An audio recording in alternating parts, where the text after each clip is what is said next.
Pembalap Jepang Ai Ogura akhirnya berhasil mengunci titel juara dunia Moto2 2024. Finish kedua di balapan kelas Moto2 di MotoGP Thailand 2024 sudah cukup membuat Ai Ogura memastikan titel juara jatuh ke tangannya. Gelar juara Moto2 2024 yang diraih pembalap tim MT Helmets MSI ini mengakhiri puasa gelar pembalap Jepang selama 15 tahun lamanya. Terakhir ada pembalap asal Jepang menjadi juara dunia di kancah Grand Prix adalah pada kala itu aktor utamanya adalah Hiroshi Aoyama yang berhasil menjadi juara dunia balap di kelas 250cc. Pria yang sekarang menjadi bos Honda tim Asia itu meraih 4 kemenangan sepanjang musim ditambah dengan 3 kali finish sebagai runner-up. Ia mengalahkan Hector Barbera, Marco Simoncelli, dan Alvaro Bautista dalam perebutan gelar juara yang ketat musim itu. Kemudian kesempatan sebelumnya lagi adalah pada 2001, di mana mendiang Daijiro Kato menjadi juara kelas 250cc. Nama pembalap Jepang lainnya yang pernah jadi juara dunia di Grand Prix adalah Tatsuya Harada yang menjadi juara kelas 250cc pada 1993 silam. Titel yang diraih Ogura musim ini menjadi pelecut semangat untuk kembalinya masa-masa indah pembalap Jepang di kancah balap motor dunia.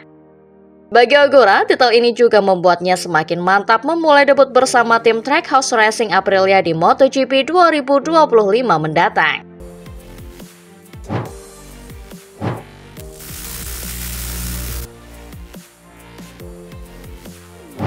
Banyaknya sempat kesulitan pada awal balapan yang berlangsung di sirkuit internasional Changburiram. Pecco yang start dari posisi pertama bahkan harus turun ke posisi 2 karena disalip oleh Jorge Martin. Rider Pramac Ducati itu sempat memimpin balapan cukup lama, sampai pada akhirnya Martin melakukan kesalahan dengan melebar saat ingin memasuki tikungan.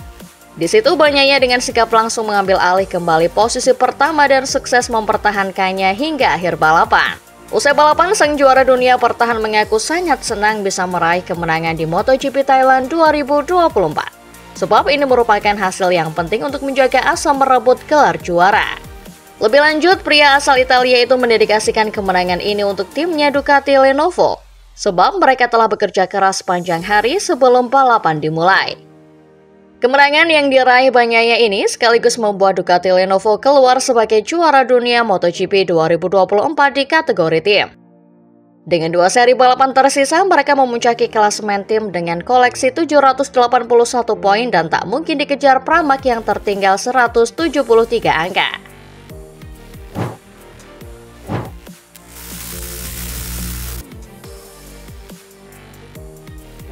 Francesco Bagnaia berhasil menang MotoGP Thailand 2024 di sirkuit Buriram. Balapan MotoGP Thailand 2024 di sirkuit Buriram berlangsung sengit lantaran posisi terdepan sempat berubah beberapa kali di sepanjang balapan yang berlangsung dalam trek basah karena hujan. Pada lap pertama, Jorge Martin berhasil melakukan start dengan baik untuk memimpin di awal balapan. Kemudian di lap kelima, Jorge Martin melakukan blunder dengan melebar di tikungan. Situasi ini dimanfaatkan Bagnaia untuk memimpin balapan. Marc Marquez juga berhasil menyusul naik ke posisi kedua, sedangkan Martin harus melanjutkan balapan di posisi ketiga. Pada lap ke-9, Marquez sempat menyalip Bagnaia, tapi Bagnaia langsung kembali merebut posisi terdepan sesaat kemudian. Di lap ke-13, Marquez juga sempat menyalip Bagnaia, tapi laki-laki Pecco langsung kembali merebut posisi 1. Bahkan pada lap ke-14 saat Marquez coba memangkas jarak dari Bagnaia, Baby Alien harus tergelincir dan terjatuh. Situasi ini dimanfaatkan Martin untuk naik ke posisi kedua dan Jack Miller ke posisi ketiga. Sementara Marquez bisa melanjutkan balapan meski harus tercecer ke posisi ke-16. Hingga akhirnya Bagnaia berhasil finish urutan pertama diikuti Martin di tempat kedua dan Pedro Acosta di podium ketiga.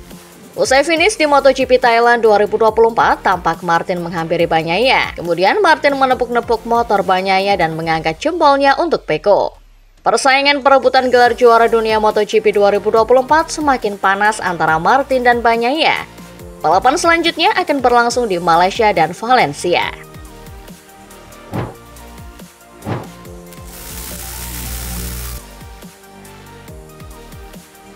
Marc Marquez memiliki momentum untuk merebut kemenangan ketika bersaing sengit dengan pembalap Ducati Lenovo Francesco Bagnaia.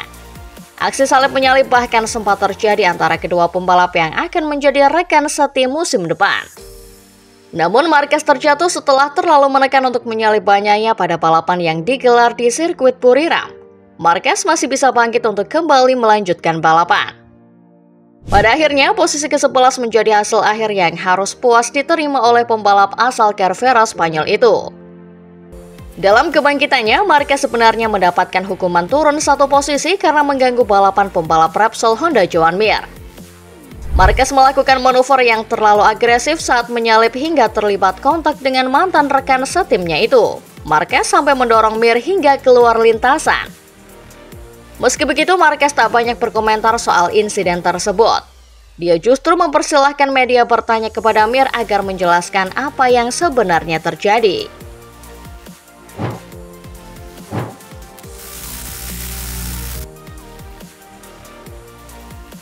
Marquez harus berjuang dari belakang akibat terjatuh dari posisi kedua 9 putaran sebelumnya. Bagi Marquez, menyalip pembalap satu persatu bukan pekerjaan yang sulit karena ritme di atas rata-rata yang dimilikinya. Comeback dari posisi belakang pun bukan kali ini saja dilakukannya. Akan tetapi dalam prosesnya Marquez seringkali bertindak terlalu agresif hingga membuat lawannya melebar atau terjatuh. Salah satu kasus paling terkenal jelas adalah ketika Marquez menyenggol Valentino Rossi hingga terjatuh pada balapan MotoGP Argentina musim 2018. Adapun bagi Mir, ini sudah kedua kalinya dia ditubruk Marquez yang terlanjur kalap karena melorot ke posisi belakang hanya pada musim ini saja. Kejadian sebelumnya terjadi saat sprint MotoGP Spanyol di mana Marquez terjatuh dari posisi pertama lalu berusaha melanjutkan balapan. Marquez menabrak Mir di tikungan terakhir sehingga pembalap yang disebut terakhir itu finish di posisi ke-10. Di luar zona pun untuk balapan setengah durasi Grand Prix. Reaksi steward tidak ada hukuman. Penalti baru diterima Marquez setelah insiden serupa berikutnya dengan Miguel Oliveira. Marquez akhirnya finish ke-7 tetap di depan Oliveira. Sementara di balapan MotoGP Thailand, steward sedikit lebih tegas dengan memberikan penalti turun satu posisi kepada Marquez. Hanya saja Marquez melakukannya setelah menyalip pembalap lainnya yaitu Takaki Nakagami beberapa saat kemudian. Marquez akhirnya finish di posisi ke-11 alias 4 posisi di depan Mir. Ikon penalti long lap sebenarnya masih aktif dalam siaran langsung saat balapan rampung. Dokumen lomba pun menunjukkan Marquez finish di posisi ke-12. Namun posisi Marquez dinyatakan tak berubah setelah steward memeriksanya lagi dan memutuskan hukuman sudah dijalani. Bagaimana reaksi Mir? Mir protes karena pernah berada di situasi sebaliknya.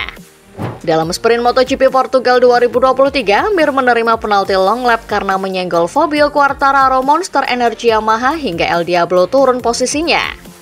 Keputusan serupa pun sebenarnya diambil steward dalam balapan MotoGP Thailand kali ini kepada Franco Morbidelli Prima Pramac yang membuat Quartararo terjatuh.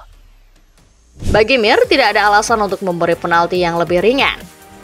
Sebagai perbandingan, karena insidennya dengan Rossi, Marquez mendapatkan penalti waktu sebesar 30 detik yang mana setara penalti retro alias lewat pit lane.